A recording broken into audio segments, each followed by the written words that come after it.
What's up, Internet? I'm Jeremy from Blockchain WTF, excited to bring you the latest edition of ICO or No. Today we're going to go over a project that hopes to revolutionize the streaming of video games with an interactive twist: Gimli. As always, we'll ask our 4 questions we ask every time we look to invest and see how Gimli measures up. So let's start with question number 1. What is the Gimli project and what problem does it hope to solve? One of the fastest growing competitive industries is esports competition. Games like Dota, League of Legends, Hearthstone, and WoW. These tournaments are selling out arenas with thousands of seats. But don't worry, if you can't attend these tournaments, the advent of streaming services like Twitch have added an interactive component to esports that has even furthered their reach and popularity, allowing those across the world to connect with streamers of their choice, no matter their geographic location. While existing services have provided a platform for streamers and video game players alike, some have identified functionalities that could be added to these streams to make them even more interactive. Enter Gimli. Gimli is a streaming service with a twist. By incorporating a cryptocurrency into their platform, Gimli has set up a comprehensive network of smart contracts that allow for users to make real-time bets and get rewarded for their correct predictions. Gimli has identified 4 functionalities that they can add that they hope will revolutionize stream management, allowing streamers to create bets on anything from how fast will be the next level to what color shirt they're going to wear for the next stream. Streamers can also create surveys on who will win the professional game they're casting live. Streamers can also receive donations and crowdfunding directly in Gimli's digital tokens. And also, Gimli tokens can be used to create a special status for those viewers who are loyal enough and have spent tokens on the channel, kind of like a badge that creates notoriety for what you've contributed. Here's how Gimli's betting system works. Viewers can place a bet on an offered outcome, and the earlier they bet, the more reward they can gain if their prediction proves correct. Often, the game has been determined before its actual end.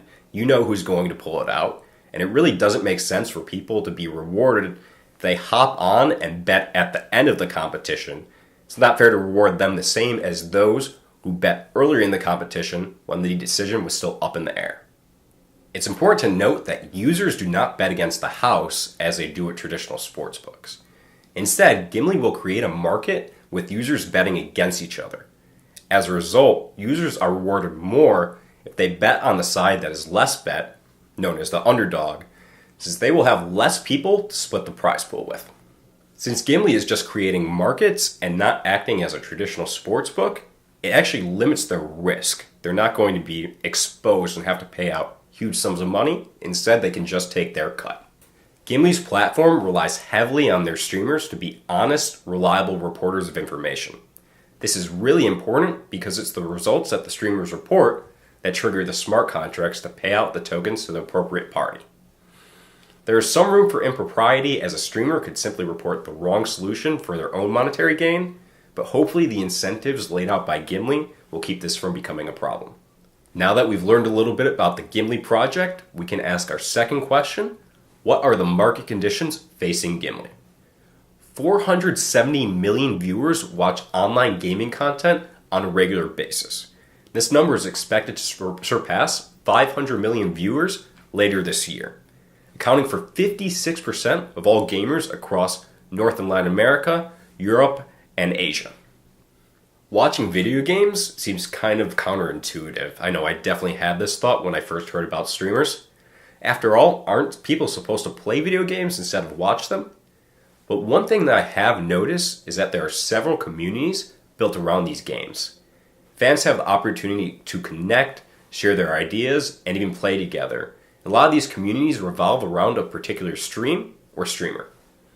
As a result, these communities have created huge demand for video game streamers. The fact that a lot of people are ditching cable has only furthered the reach of these streaming services. The bottom line is that esports and video game streaming is a large, growing market with plenty of room for blockchain-based projects. Moving on to question number 3. Who is behind the Gimli project? Gimli has a full team of developers, but what really interests me is the advisors that they list.